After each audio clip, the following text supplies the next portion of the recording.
What's up, everybody? It's the homie Truth Teller, the Street Reporter, episode 12 of the Truth Her Show. It's Sunday. I wanted to be nice. I wanted to double up on this, kind of give us two of these today. It's a lot going on in the world right now. A lot of people watching football. I noticed YouTube was a little dry today. I wanted to sit down and have a conversation with you. I normally be doing interviews and blogs and shit like that. I'm going to get back to that. But I wanted to just have a conversation with you. I've been doing these lately, just sitting down, talking about the culture, talking about real life. I notice it's not a lot of this shit going on. Talking about real life, things that's going on in the community, being a man, growing up, So we want to talk about those things trending in the culture. I'm going to speak on Oblock and FBG Duck case. Kind of got an update, not really an update. We all know the same news, but kind of want to touch on that because the King Von and Caleb B thing kind of went viral. So Duck kind of linked to that, bad beefing with King Von. So we're going to speak on him.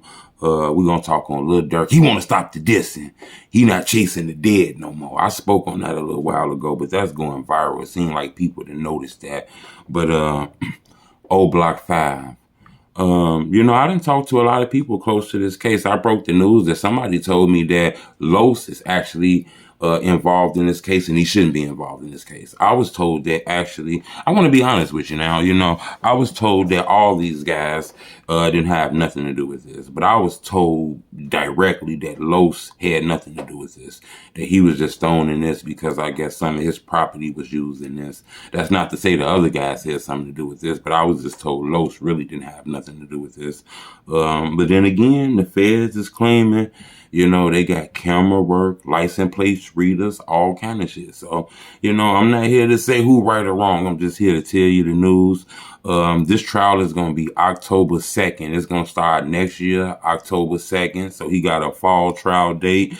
The judge on this case is a woman by the name of Martha. That's going to be the name of the judge. A female is going to overlook this case. So, that's just something that we need to know. Normally females, be a little stronger on the judgment, if you ask me. This is a federal case, so this is not going to be at the Cook County courtroom. This is going to be at the Dirksen Federal Building. So they're going to use that building for this case. You got to understand, this is a fucking indictment. This is like a RICO charge, murders, racketeering. So these guys is going to have rap videos used against them to prove this case. You get what I'm saying? To prove that this was it. I was told that Muwop got a rap video, a song. I'm not sure if it's a video, but somebody told me, okay? Not to just be putting shit out, but I want to tell you. So this is under the room alert. But I was told that Muwop has a rap song about a guy, about Duck, I guess. And it's words in the songs about dude from 63rd couldn't get back up or something like that. I was told that those lyrics are going to get used in this murder trial. I was told that lyrics of King Von is going to be used in this murder trial too. I was also told that lyrics of the famous rapper Lil Durk is going to be used in this murder trial.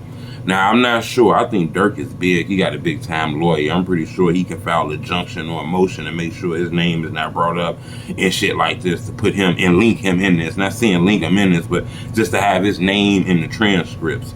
But I was told, when they go from the racketeering trying to portray this as like a faction, the Oblock gang, they gonna come with everything, rap videos, internet shit. So a lot of shit that was going on the internet is gonna be used in that courtroom. I was told that, people were questioning about past killings like FBG Brick, Kobe, and other things like that. KI, other names like that got brought up. Not saying they had anything to do with FBG Duck case, but I was told, this case is focusing on the war between the Oblock fashion gang and the Flatboy gang. That's what it looks like in the transcripts. When you look inside the transcripts, when the feds laid out the whole case, it looks like Oblock gang versus Flatboy gang. So, that's deep, okay?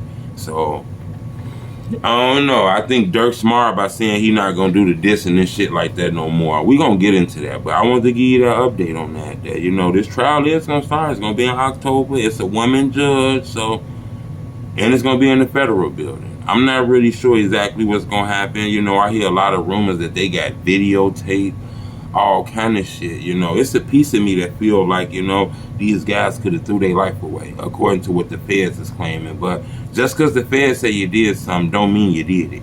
You are innocent till proven guilty. So that's something I wanted to talk about, you know. You can't just let the internet think for you too, though. That's one thing I can tell you. This internet shit, this shit got different, and the internet got violent. Like, a lot of people blame bloggers for the violence. The music got violent. Yeah, I get that, but I'm gonna tell you, YouTube kind of made this shit violent too, because YouTube is like reality. When you go to YouTube, you want to see real hell. People don't even watch their TV no more because they like watching YouTube. It's authentic. I tell people Chicago is like a big ass reality show with just a camera out there. That's real life. They might be blackballed in the rap industry. Rappers probably can't get a deal as far as with a real rap label and shit like that, but they not blackballed on YouTube. YouTube loves Chicago rappers. The algorithm is in Chicago like a motherfucker. I'm telling you this shit is real. But you gotta be smart. Everything you see on YouTube ain't real just because it got a caption on it now. You gotta be smart. Everything that glitter ain't gold now. And that's one thing I tell people. A mouse are down the mouse trap because they don't know why the cheese free. So you get what I'm saying? Just because you see something shiny don't mean it's a real diamond chain. You gotta be smart with this shit. You know, this internet shit sometimes is a gateway to losing your life. I tell people this shit. I done seen the internet turn good people bad. So you gotta be smart, be strong with the shit, and you gotta make sure you got a good heart. You gotta make sure you got a good heart in this shit, because if you ain't got a good heart in this shit, look, having a bad heart, man, I'm gonna tell you, this is one of the bad things about having a bad heart and a fucked up ass spirit. Having a fucked up ass spirit will cause you to mistreat people you could have learned from. Having a fucked up spirit will have you beefing with a motherfucker who was a blessing to you. And I tell people this shit all the time. You gotta be wise enough. Your eyes gotta be open enough in order to receive these blessings. Ain't a such thing as love. I tell people that shit. So you gotta grind out here. You gotta be smart. Lil Durk said he want to stop the diss, and I broke this story a couple days ago. For some reason, it's going viral today. I think that's a good idea, but he got to mean it. He got to mean it. And what I mean by he got to mean it is he got to help everybody. You know, the dissing the ops, the going against the enemies, the smoking the dead people, the BD, stuff. Lil Durk outgrew that. I'm not sure if Durk realized that. He outgrew that. Man, you on a bag of fucking potato chips and you not shooting jump shots in the NBA. You not running touchdowns, bro. You a fucking rapper and you on a bag of chips, bro. You throwing out pictures for the White Sox, the Chicago Cubs. You modeling. You overseas. You in Paris. Why in the fuck is you doing this little boy shit? You outgrew this shit, bro. It's a lot of kids that look up to you but can't support you. Half of the city can't support you because of that shit that's going on in Chicago, bro. Which means half of the kids out there not getting the support you can give them. You giving out turkey drives and food drives, and the ops can't come. The ops got kids too. It's shorties in the ops neighborhood that ain't ops. They can't come to that shit. Come on now, it's a turkey drive in Oblock, and these shorties coming in and get some shit. I think Durk, they outgrew that. That's not for Durk. That's for everybody else. That's not for Durk. Durk outgrew that. His ass is big. He out here like Katy Perry, Elvis Presley. You can't be distancing yourself from people in the city no more. I understand this shit that's going on. If them guys can't get with the program, then you ain't fucking with them. Then you can't fuck with them. But there's some people that want to end that shit. I think Durk too big for that. You know, Durk giving back. He throwing big time shows. He renting out the United Center, throwing a concert for the city. But you only inviting your homies. You know, he do a big ass show at the United Center. He gonna have OTF, Duty Low, Bezu, Lil Zay, Osama, all them there. You gotta have Ruka there. You gotta invite FBG there. You know how dope that shit would be if Lil Durk was to throw a show and bring Dutchie and Young on stage. Not saying they'll do that shit. They might say, hell no, we ain't gonna do that shit. But at least you tried, bro. I just think he too big for that, in my opinion, you know. I think he learning, though. He been off Instagram for a while, you know. When you cheat and shit like that, that shit make your mind get big when you about to lose what you care about, you know. I think we gonna see Durk a complete different man when we see him again. You know, I think he getting himself together, his personal self together. Money don't mean nothing. You can have money and all the problems in the motherfucking world. I think we gonna see a brand new Durk when he come back. Young Dolph. I spoke on Young Dolph yesterday. I took Young Dolph to the board when I had that board up there. I'm going to just make this short and simple because I've seen a lot of people in the comments, True, you don't know what you talking about. Stick to Chicago and you got this wrong. I don't know what I got wrong in that. I don't know the personal shit. I don't know the name of the person he beefing with, who set him up 3 weeks ago, who ate his taco when he was 13, who pushed him in 8th grade. Okay, I don't know all that. But I can tell you, by looking into his case, seeing what happened to him being shot over 22 times, him being in Makeda's cookies, and the car rolling up on him, a fucking Mercedes-Benz that was stolen, 2 shooters bailing out, shooting, firing assault rifles at him. Later out, come find out Hernandez Gohan was behind all this bullshit. He tried to set up the hit, Lotto Cash, Daddy, all this bullshit here.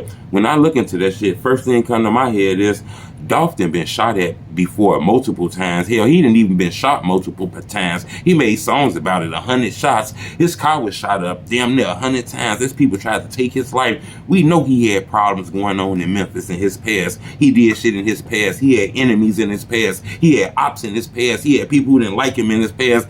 And he was still the fuck there. When I look into that, it looked like he couldn't escape his past. He had all these op-ass niggas that was taking penitentiary chances to try to kill him, and he was still in that city. It was no reason for him to still be there, you know? How would he be able to escape his past when every 5 seconds he got to...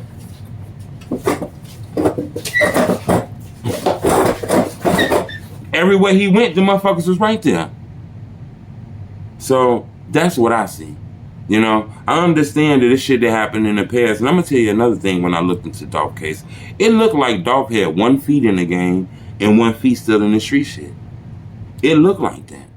But I'm not here to stamp some shit that I don't know for sure. But it did look like Dolph still had 1 feet in the rap game and 1 feet in the street shit. And normally shit like this happen. You know, you hot like that. You had multiple attempts on your life, all kind of shit like that. You got to get the fuck out of the city. You can't be riding around in a car that look like my shirt. You're going to lose your fucking life out here. And I'm not saying that's what happened to Dolph, but I just feel like, how can Dolph escape his past and he was still out there? You know? This shit get dangerous. Everybody got the switches. Everybody want to be killers. You hear it in the music. Everybody killing on them beats. Ain't nobody putting love on them beats. Everybody killing on them beats. Everybody putting switches on them beats, bro. When the record labels disbanded, the record labels ended, ain't no more record labels. This shit got real grimy because YouTube was the only way you can get on. YouTube like entertainment. They want to know you real, you rugged. They like street shit. You know? So this whole music game got real crazy once them labels broke down because YouTube was the outlet. If you want to stand out on YouTube, you better have them blicks and shit in your videos. So what the fuck did you expect? This is a dangerous time. Stay out of crowds too. You know, because I tell people this shit, and I done said this in previous episodes of this, and I want to say it again in case anybody new just came to this shit. Ain't a such thing as a op. Stop playing with people talking about that's my op, or that's a, ain't a such thing as a op no more. A op is anybody you don't know.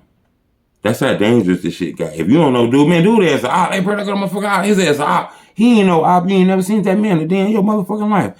That's how this shit done got now. This shit done got dangerous, bro. So I just tell people, you know, in order to survive out here, you know, you got to keep God with you. You got to stay dangerous, stay prayed up because you don't know who praying on your downfall. And you just got to hope everything go right, you know. Like I told you earlier today, how I did it, you know. I was cool with everybody, but I hung with nobody. And I was able to flow through the streets and shit like that, man. But that's all I wanted to say today, man. We're going to keep this short. I appreciate the love. Make sure y'all hit the like button, too. Turn me up. Matter of fact, I'm going to give y'all a second to give me some hits on them likes. I expect about 500 to 1,000 likes on that video. So I'm going to let y'all turn me up on the likes, man.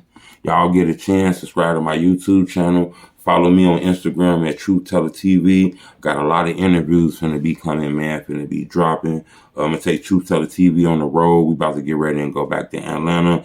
And we got another city we gonna go to, man. So a lot of people been telling me, Truth, you gotta go to Philadelphia. Philly is killing them on the drill culture. It's a lot of shit popping off in Philadelphia. So I think that's what place we're gonna end up going to, man. We're gonna end up doing Truth Teller TV Philadelphia. So I appreciate the love. Subscribe to my YouTube channel.